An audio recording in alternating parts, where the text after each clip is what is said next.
পরম করুণাময় মহান আল্লাহ তাআলার নামে শুরু করছি, যিনি অত্যন্ত মেহেরবান। হযরত আব্বাস রাদিয়াল্লাহু তাআলা আনহু বলেন, একদিন আমি মসজিদুল হারামে বসা ছিলাম। তখন আবু জেহেল সেখানে উপস্থিত হয়ে বলল, আমি আল্লাহ তাআলার কসম খেয়ে বলছি, আমি যদি মুহাম্মদকে সিজদা করতে দেখি তবে আমি তার গলা কেটে ফেলব। হযরত আব্বাস রাদিয়াল্লাহু তাআলা আনহু বলেন, আবু জেহেলের এই সমস্ত কথা শুনে আমি নবী করিম সাল্লাল্লাহু আলাইহি সাল্লামের নিকটে গেলাম এবং তাকে সমস্ত কিছু খুলে বললাম। নবী করিম সাল্লাল্লাহু আলাইহি সাল্লাম আমার কথা শুনে সেখান থেকে খুব দ্রুত বেরিয়ে গেলেন এবং মসজিদুল হারামে প্রবেশ করলেন। এবং সেই সময় নবী করিম সাল্লাল্লাহু আলাইহি সাল্লাম সূরা আলাকের আয়াত তেলাওয়াত করছিলেন।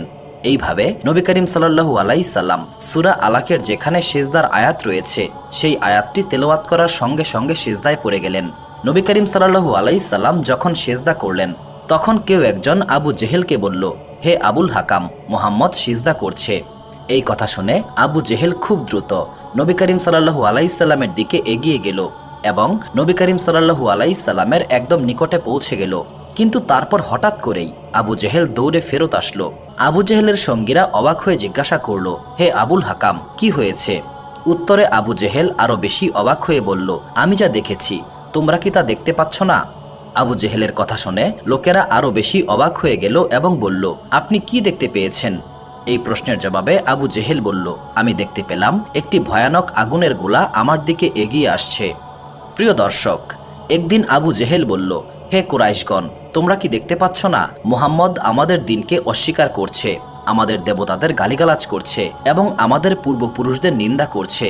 তাই আমি আমাদের এই দেবতাদের সামনে প্রতিজ্ঞা করছি, আগামীকাল আমি মুহাম্মদের জন্য একটি বড় পাথর নিয়ে আসব। যখন মুহাম্মদ সিজদা করবে ঠিক তখন আমি সেই পাথর দিয়ে তার মাথায় এমনভাবে আঘাত করব যাতে তার মাথা চূর্ণ বিচূর্ণ হয়ে যায়। তোমরা চাইলে এই বিষয়ে আমাকে সাহায্য করতে পারো অথবা আমাকে শত্রুদের হাতে তুলেও দিতে পারো। তারপর বনু হাশেম গোত্র আমাকে নিয়ে যা খুশি করুক। এটা শুনে কুরাইশ নেতারা বলল, মহান আল্লাহ তাআলার কসম, আমরা আপনার সঙ্গে কোনো রকম প্রতারণা করব না। আপনি নিশ্চিন্তে মুহাম্মদকে হত্যা করে ফেলুন। পরের দিন আবু জেহেল তার পরিকল্পনা অনুযায়ী একটি অত্যন্ত ভারী পাথর নিয়ে এলো এবং নবী করিম সাল্লাল্লাহু আলাইহি সাল্লামের জন্য অপেক্ষা করতে লাগলো।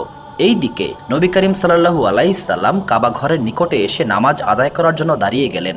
অন্যদিকে কুরাইশ নেতারা তাদের ঘরে বসে মুহাম্মদ সাল্লাল্লাহু আলাইহি সাল্লামের মৃত্যুর সংবাদ পাওয়ার আশায় অপেক্ষা করছিল। যখনই নবী করিম সাল্লাল্লাহু আলাইহি সাল্লাম সিজদায় পড়ে গেলেন ঠিক তখন আবু জেহেল ওই ভারী পাথরটি তুলে নবী করিম সাল্লাল্লাহু আলাইহি সাল্লামের দিকে এগিয়ে গেল। যখনই সে নবী করিম সাল্লাল্লাহু আলাইহি সাল্লামের নিকটে পৌঁছে গেল তখনই আবু জেহেল প্রচণ্ড ভয়ে কাঁপতে শুরু করলো এবং ভয়ে তার চেহারা ফ্যাকাশে হয়ে গেল। আবু জেহেল আতঙ্কে অস্থির হয়ে নবী করিম সাল্লাল্লাহু আলাইহি সাল্লামের নিকট থেকে ফেরত আসলো। তার হাত পাথরের উপর এমনভাবে জমে গেল যে সে চাইলেও সেই পাথর সরাতে পারছিল না। কুরাইশ নেতারা তাড়াতাড়ি আবু জেহেলের আশেপাশে জড়ো হলো এবং জিজ্ঞাসা করল, হে আবুল হাকাম, আপনার কি হয়েছে? আবু জেহেল তখন উত্তর দিল, আমি আমার পরিকল্পনা মাফিক মুহাম্মদকে হত্যার উদ্দেশ্যে মুহাম্মদের দিকে এগিয়ে গেলাম। কিন্তু যখনই আমি মুহাম্মদের নিকটে গেলাম আমি দেখতে পেলাম একটি বিশাল আকৃতির উট আমার সামনে এসে দাঁড়িয়েছে।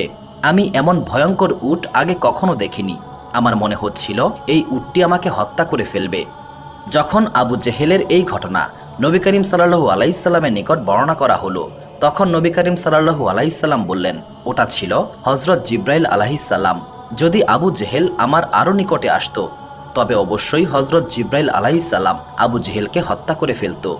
প্রিয় দর্শক, আবু লাহাব ছিল আমাদের প্রিয় নবী হযরত মুহাম্মদ সাল্লাল্লাহু আলাইহি সাল্লামের চাচা হলেও সে নবী করিম সাল্লাল্লাহু আলাইহি সাল্লামকে অত্যন্ত কষ্ট দিত।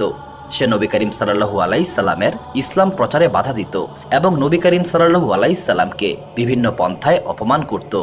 আবু লাহাবের স্ত্রী উম্মে জামিলও আবু লাহাবের সঙ্গে যোগদান করেছিল। উম্মে জামিল জঙ্গল থেকে কাঁটাযুক্ত কাঠ কেটে আনত এবং নবী করিম সাল্লাল্লাহু আলাইহি সাল্লামের চলার পথে বিছিয়ে দিত। মহান আল্লাহ তাআলা আবু লাহাবকে উদ্দেশ্য করে সূরা লাহাব নাজিল করেছিলেন। এই সূরায় আবু লাহাবের সঙ্গে তার স্ত্রীকেও শাস্তির সংবাদ দেওয়া হয়েছিল। এই সূরা নাজিলের পর উম্মে জামিল খুব রেগে গিয়েছিল এবং হাতে পাথর নিয়ে নবী করিম সাল্লাল্লাহু আলাইহি সাল্লামকে মারতে গিয়েছিল। সেই সময় নবী করিম সাল্লাল্লাহু আলাইহি সাল্লামের সঙ্গে হযরত আবু বকর সিদ্দিক রাদিয়াল্লাহু তাআলা আনহু উপস্থিত ছিলেন।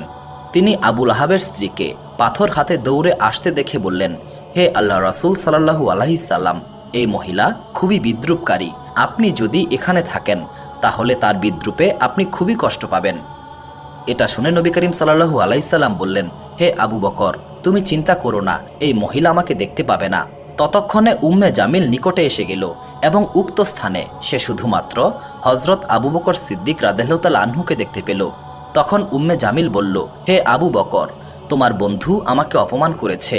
তোমার বন্ধু এখন কোথায় রয়েছে যে আমাকে নিয়ে এমন কবিতা লিখেছে? তখন আবু বকর সিদ্দিক রাদিয়াল্লাহু তাআলা আনহু বললেন, তুমি কি আমার সঙ্গে আর কাউকে দেখতে পাচ্ছ না?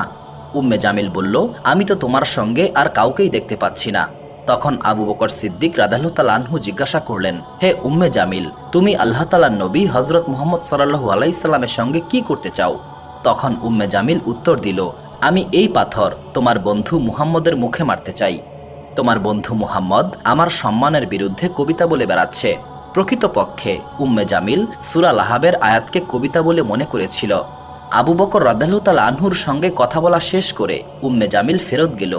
উম্মে জামিল চলে যাওয়ার পর হযরত আবু বকর সিদ্দিক রাদিয়াল্লাহু তাআলা আনহু নবী করিম সাল্লাল্লাহু আলাইহি সাল্লামকে জিজ্ঞাসা করলেন, হে আল্লাহ রাসূল সাল্লাল্লাহু আলাইহি সাল্লাম, সে আপনাকে দেখতে পায়নি কেন? উত্তরে নবী করিম সাল্লাল্লাহু আলাইহি সাল্লাম বললেন, একজন ফেরেশতা আমাকে তার ডানায় ঢেকে রেখেছিল। প্রিয় দর্শক, আবু লাহাবের এক পুত্রের নাম ছিল উতবা এবং আরেক পুত্রের নাম ছিল উতাইবা। নবী করিম সাল্লাল্লাহু আলাইহি সাল্লাম নবুয়ত প্রাপ্ত হওয়ার আগে তিনি তার দুই কন্যা হযরত রুকাইয়া এবং হযরত উম্মে কুলসুমের সঙ্গে আবু লাহাবের এই দুই পুত্রের বিবাহ সম্পন্ন করেছিলেন। ইসলামের শুরুতে এবং সূরা লাহাব নাজিল হওয়ার পর আবু লাহাব প্রচণ্ড আক্রোশে তার পুত্রদেরকে বলল, যদি তোমরা মুহাম্মদের দুই কন্যাকে তালাক না দাও তবে আমি তোমাদেরকে পরিত্যাগ করব। সুতরাং আবু লাহাবের দুই পুত্র নবী করিম সাল্লাল্লাহু আলাইহি সাল্লামের দুই কন্যাকে তালাক দিয়ে দিল এবং উতাইবা নবী করিম সাল্লাল্লাহু আলাইহি সাল্লামের নিকটে হাজির হয়ে আমাদের প্রিয় নবী সাল্লাল্লাহু আলাইহি সাল্লামকে প্রচণ্ড গালিগালাজ করল। উতাইবার এই আচরণে নবী করিম সাল্লাল্লাহু আলাইহি সাল্লাম খুবই কষ্ট পেলেন এবং উতাইবার জন্য বদদোয়া করে বললেন, হে মহান আল্লাহ তাআলা, উতাইবার উপর তোমার সৃষ্টি করা প্রাণীদের মধ্যে একজনকে চাপিয়ে দাও। উতাইবা বাড়িতে ফিরে তার বাবা আবু লাহাবকে সমস্ত ঘটনা খুলে বলল। এই ঘটনার কিছুদিন পর আবু লাহাব এবং তার ছেলে উতাইবা একটি কাফেলার সঙ্গে শাম দেশের দিকে রওনা হলো। পথে তারা একটি স্থানে বিশ্রাম নেওয়ার জন্য থামল। তখন সেখানের একজন স্থানীয় ব্যক্তি তাদের নিকটে এসে বলল, এই এলাকায় অনেক হিংস্র প্রাণী রয়েছে। এই সংবাদ শুনে আবু লাহাব যথেষ্ট পরিমাণে আতঙ্কিত হয়ে গেল এবং তার নবী করিম সাল্লাল্লাহু আলাইহি সাল্লামের বদদোয়ার কথা মনে পড়ে গেল এবং সে কাফেলার লোকদেরকে বলল, তোমরা নিশ্চয়ই আমার মর্যাদা সম্পর্কে অবগত রয়েছ। কাফেলার সবাই একসঙ্গে বলল, আমরা আপনার মর্যাদা সম্পর্কে জানি। তখন আবু লাহাব বলল, তাহলে তোমরা আমাদেরকে সাহায্য করো। আমি মুহাম্মদের বদদোয়ার কারণে ভীত হয়ে আছি, তাই তোমরা এখানে আমার ছেলের বিছানা পেতে দাও এবং আমার পুত্রের চারপাশে তোমরা তোমাদের বিছানা পেতে দাও। আবু লাহাবের কথা অনুসারে কাফেলার লোকেরা ঠিক এমনটাই করল। শুধু তাই নয়, কাফেলার লোকেরা তাদের উটগুলোকেও চারপাশে বসিয়ে দিল। এইভাবে উতাইবাকে তারা একটা নিরাপত্তা বেষ্টনীর মধ্যে রাখল এবং তারা উতাইবার পাশে বসে তাকে পাহারা দিতে লাগলো। এই সমস্ত সতর্কতা সত্ত্বেও নবী করিম সাল্লাল্লাহু আলাইহি সাল্লামের ভবিষ্যৎবাণী সত্য হয়ে গেল। মধ্যরাতের কাছাকাছি সময় একটি সিংহ সেখানে এসে ঘুমন্ত লোকদের গন্ধ শুঁকতে লাগলো। একজন একজন করে গন্ধ শুঁকতে শুঁকতে সে এগিয়ে গেল, এমনকি সে লম্বা লম্বা লাফ দিয়ে উতাইবা পর্যন্ত পৌঁছে গেল। এরপর সেই সিংহ উতাইবাকে ছিঁড়ে টুকরো টুকরো করে ফেলল এবং তাকে হত্যা করে ফেলল। একদিন আবু জেহেল কুরাইশদের নেতাদেরকে সঙ্গে নিয়ে নবী করিম সাল্লাল্লাহু আলাইহি সাল্লামের নিকটে আসলো এবং বলল, হে মুহাম্মদ, তুমি যদি সত্যি মহান আল্লাহ তাআলার নবী হয়ে থাকো তবে তুমি আকাশের এই চাঁদকে দুই টুকরো করে দেখাও। এমনভাবে দুই টুকরা করবে যেন এক টুকরা আল কুবাইস পাহাড়ে এবং অন্য টুকরা কায়কা আন পাহাড়ে দেখা যায়, অর্থাৎ দুই টুকরা যেন বেশ দূরে থাকে এবং দুই ভাগ হওয়াতে কোনো সন্দেহ না থাকে। সেদিন আকাশে পূর্ণিমার চাঁদ ছিল। নবী করিম সাল্লাল্লাহু আলাইহি সাল্লাম তাদের এই অদ্ভুত দাবি শুনে বললেন, যদি আমি চাঁদকে দুই ভাগ করে দেখাতে পারি তবে কি তোমরা মহান আল্লাহ তাআলার উপর ঈমান আনবে? তখন আবু জেহেল বলল, আমরা অবশ্যই ঈমান আনব। আবু জেহেলের এই কথায় নবী করিম সাল্লাল্লাহু আলাইহি সাল্লাম তার হাতের আঙ্গুল দিয়ে ইশারা করা মাত্রই চাঁদ দুই ভাগে বিভক্ত হয়ে গেল। কিন্তু বিশ্বাসঘাতক আবু জেহেল তখন নবী করিম সাল্লাল্লাহু আলাইহি সাল্লামকে জাদুকর বলে গালাগাল দিয়ে সেই স্থান পরিত্যাগ করল। সেই যুগে আরবদের নিয়ম ছিল, যখন তাদের ঘরে কোনো সন্তান জন্ম নিত তখন তারা গ্রামের দায়ীদের হাতে তাদের সন্তানদেরকে তুলে দিতেন, যাতে করে তাদের সন্তান খুব ভালোভাবে বেড়ে উঠতে পারে এবং খাঁটি আরবি ভাষা শিখতে পারে। নবী করিম সাল্লাল্লাহু আলাইহি সাল্লাম যখন জন্মগ্রহণ করেছিলেন, ঠিক সেই সময়ে দায়ীদের একটি কাফেলা মক্কায় প্রবেশ করল এবং তারা সেই ঘরগুলোর সন্ধান করতে লাগলো যেখানে শিশু জন্মগ্রহণ করেছিল। যখন হযরত হালিমা মক্কায় পৌঁছালেন, তখন তিনি জানতে পারলেন সমস্ত দায়েরা কোনো না কোনো শিশুকে পেয়ে গেছে। বর্তমানে ধনী ঘরের কোনো শিশুই আর অবশিষ্ট নেই, কেবল একটি মাত্র এতিম শিশু বাকি রয়ে গেছে, যে শিশুটিকে অন্য কোনো মহিলারা কোনোভাবে নিতেই রাজি হয়নি। তখন বিবি হালিমা তার স্বামী আব্দুল্লাহ বিন হারিসকে বললেন, মহান আল্লাহ তাআলার কসম, এটা আমি কোনোভাবেই মানতে পারবো না যে আমি দুধ খাওয়ানোর জন্য কোনো শিশুকেই পাইনি। আমি যখন বাড়িতে ফেরত যাব, তখন অন্য মহিলারা আমাকে নিয়ে হাসাহাসি করবে। তাই আমার একান্ত ইচ্ছা আমি ওই এতিম শিশুটির দায়িত্ব নেব। তখন আব্দুল্লাহ বিন হারিস বললেন, কোনো সমস্যা নেই, হতে পারে মহান আল্লাহ তাআলা এই শিশুটির মাধ্যমেই আমাদের জন্য কল্যাণ ও বরকত রেখেছেন। সুতরাং বিবি হালিমা আব্দুল মুত্তালিবের বাড়িতে গেলেন। আব্দুল মুত্তালিব এবং হযরত আমিনা তাকে দেখে খুবই খুশি হলেন। তারপর মাতা আমিনা শিশু মুহাম্মদ সাল্লাল্লাহু আলাইহি সাল্লামকে বিবি হালিমার কোলে তুলে দিলেন। বিবি হালিমা যখন নবী করিম সাল্লাল্লাহু আলাইহি সাল্লামের মুখের দিকে তাকালেন, তখন তার সৌন্দর্য দেখে মুগ্ধ হয়ে গেলেন। নবী করিম সাল্লাল্লাহু আলাইহি সাল্লাম তখন ঘুমাচ্ছিলেন। বিবি হালিমা যখন ভালোবাসা সহকারে তার হাত নবী করিম সাল্লাল্লাহু আলাইহি সাল্লামের বুকে রাখলেন, নবী করিম সাল্লাল্লাহু আলাইহি সাল্লাম ঠিক তখনই মুচকি হেসে চোখ খুললেন এবং বিবি হালিমার দিকে তাকালেন। বিবি হালিমা বর্ণনা করেন, আমি দেখলাম শিশু মুহাম্মদের দুই চোখ থেকে একটি নূর বের হলো এবং সেই নূর আকাশ পর্যন্ত পৌঁছে গেল। তখন আমি শিশু মুহাম্মদের দুই চোখের মধ্যবর্তী স্থানে চুমু খেলাম। তারপর আমি শিশু মুহাম্মদের মা আমিনা এবং আব্দুল মুত্তালিবের নিকট থেকে বিদায়ের অনুমতি চাইলাম। অতঃপর আমি কাফেলার নিকটে ফেরত আসলাম এবং যখন শিশু মুহাম্মদ সাল্লাল্লাহু আলাইহি সাল্লামকে দুধ খাওয়ানোর জন্য কোলে নিলাম, তখন শিশু মুহাম্মদ সাল্লাল্লাহু আলাইহি সাল্লাম আমার ডান দিক থেকে দুগ্ধ পান করতে শুরু করলেন। শিশু মুহাম্মদকে আমি বাম দিক থেকে দুধ পান করাতে চেয়েছিলাম, কিন্তু মুহাম্মদ সাল্লাল্লাহু আলাইহি সাল্লাম কোনোভাবেই বাম দিকের দুধ পান করেন নাই। তারপর কাফেলা রওনা হলো। বিবি হালিমা বলেন, আমি আমার খচ্চরে সোয়ার হলাম এবং শিশু মুহাম্মদ সাল্লাল্লাহু আলাইহি সাল্লামকে সঙ্গে নিলাম। আমাদের খচ্চর এত দ্রুত চলতে শুরু করলো যে সে পুরো কাফেলাকে পেছনে ফেলে দিল, কিন্তু এই খচ্চরটি দুর্বল হওয়ার কারণে সবচেয়ে পেছনে পড়ে থাকতো। আমার খচ্চরের এই পরিবর্তন দেখে আমার সঙ্গী মহিলারা অনেক অবাক হয়ে গেল। বিবি হালিমা বলেন, শিশু মুহাম্মদকে আমাদের ঘরে নিয়ে আসার পর যখন আমাদের ছাগলগুলো সন্ধ্যায় ফেরত আসতো, তখন তাদের স্তনগুলো দুধে পরিপূর্ণ হয়ে থাকতো, যা আগে কখনো হয়নি। তাদের থেকে আমরা খুব কম পরিমাণ দুধ পেতাম।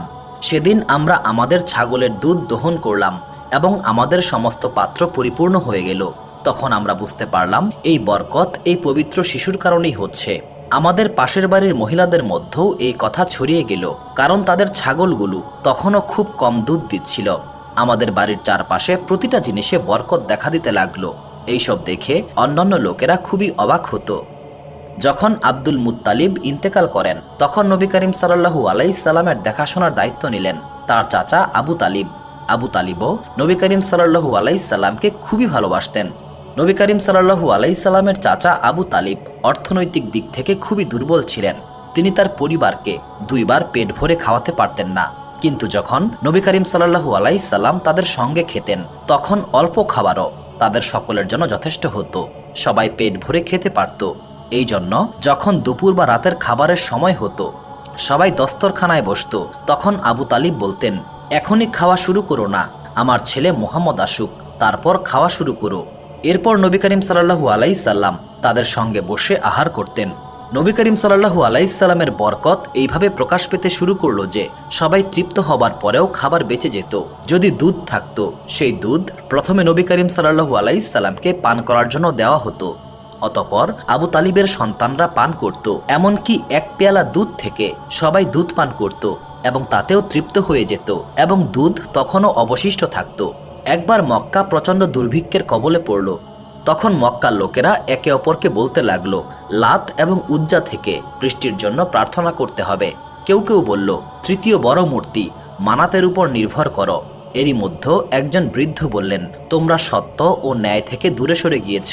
তোমাদের মধ্যে হজরত ইব্রাহিম আলাইসাল্লাম এবং হজরত ইসমাইল আলাইসাল্লামের চিহ্ন বিদ্যমান রয়েছে, তা ছেড়ে তোমরা ভুল পথে চলে যাচ্ছ। তখন লোকেরা তাকে বলল, আপনি কি আবু তালিবের কথা বলছেন? উত্তরে সেই বৃদ্ধ বললেন, আমি সেটাই বলতে চাচ্ছি। তখন সবাই আবু তালিবের বাড়ির দিকে রওনা দিলেন। সেখানে পৌঁছে তারা বলল, হে আবু তালিব, আমরা সকলেই দুর্ভিক্ষের মধ্যে পতিত হয়েছি, শিশুরা ক্ষুধায় মারা যাচ্ছে, আপনি আমাদের জন্য বৃষ্টির প্রার্থনা করুন। এরপর আবু তালিব বাইরে এলেন, তার সঙ্গে আমাদের প্রিয় নবী সাল্লাল্লাহু আলাইসাল্লামও ছিলেন। আবু তালিবের সঙ্গে আরও শিশুরা ছিল, কিন্তু আবু তালিব নবী করিম সাল্লাল্লাহু আলাইসাল্লামের বাহু ধরেছিলেন। তারপর আবু তালিব নবী করিম সাল্লাল্লাহু আলাইসাল্লামের আঙ্গুল ধরে কাবা ঘর তাওয়াফ করতে লাগলেন। তারা তাওয়াফ করছিলেন এবং অন্য লোকেরা আকাশের দিকে তাকাচ্ছিল, যেখানে এক খণ্ড মেঘও ছিল না। কিন্তু তারপর হঠাৎ করে চারদিক থেকে মেঘের কারণে আকাশ কালো হয়ে গেল এবং এমন প্রবল বৃষ্টিপাত শুরু হলো যে সমগ্র মক্কা ভিজে গেল। একবার আবু তালিব হিজাজের মেলায় গিয়েছিলেন, যা আরাফাত থেকে 8 কিলোমিটার দূরে। তার সঙ্গে নবী করিম সাল্লাল্লাহু আলাইসাল্লামও ছিলেন। এই সময় আবু তালিব প্রচণ্ড পিপাসা অনুভব করলেন। তিনি নবী করিম সাল্লাল্লাহু আলাইসাল্লামকে বললেন, হে আমার পুত্র, আমি প্রচণ্ড তৃষ্ণার্ত। তিনি এই কথা বলেছিলেন কারণ তার নিকট পানি ছিল না, বরং তিনি তার অসহায়তা প্রকাশ করছিলেন। চাচার এই কথা শুনে নবী করিম সাল্লাল্লাহু আলাইসাল্লাম তৎক্ষণাৎ সোয়ারি থেকে নেমে গেলেন এবং বললেন, চাচা, আপনি কি তৃষ্ণার্ত? তখন আবু তালিব বললেন, আমি প্রচণ্ড তৃষ্ণার্ত। এটা শোনার সঙ্গে সঙ্গে নবী করিম সাল্লাল্লাহু আলাইসাল্লাম তার পবিত্র পা মুবারক দিয়ে একটি পাথরের উপর আঘাত করলেন। যেই মুহূর্তে নবী করিম সাল্লাল্লাহু আলাইসাল্লাম পাথরে আঘাত করলেন, ঠিক তখনই সেই পাথরের নিচ থেকে পরিষ্কার এবং উৎকৃষ্ট পানি বেরিয়ে এলো। আবু তালিব আগে কখনো এমন পানি পান করেন নাই। তিনি পরিপূর্ণভাবে পানি পান করলেন। নবী করিম সাল্লাল্লাহু আলাইসাল্লাম তাকে জিজ্ঞাসা করলেন, হে আমার চাচা, আপনি কি তৃপ্ত হয়েছেন? তখন আবু তালিব বললেন, হে আমার পুত্র, আমি এতটা তৃপ্ত আগে কখনোই হইনি। এরপর নবী করিম সাল্লাল্লাহু আলাইসাল্লাম ওই একই জায়গায় আবার আঘাত করলেন এবং সেই জায়গা আবার আগের মতো হয়ে গেল। সুবহানাল্লাহ। সুপ্রিয় দর্শক মণ্ডলী, প্রতিদিন নতুন নতুন ভিডিও পেতে আমাদের চ্যানেলটি অবশ্যই সাবস্ক্রাইব করুন এবং পাশে থাকা বেল আইকনটি প্রেস করতে অবশ্যই ভুলবেন না, এবং সেই সাথে আপনার যে কোনো মতামত আমাদের জানাতে আমাদের ভিডিওতে অবশ্যই কমেন্ট করুন। আশা করি আপনারা সবাই ভালো থাকবেন এবং সুস্থ থাকবেন। আসসালামু আলাইকুম।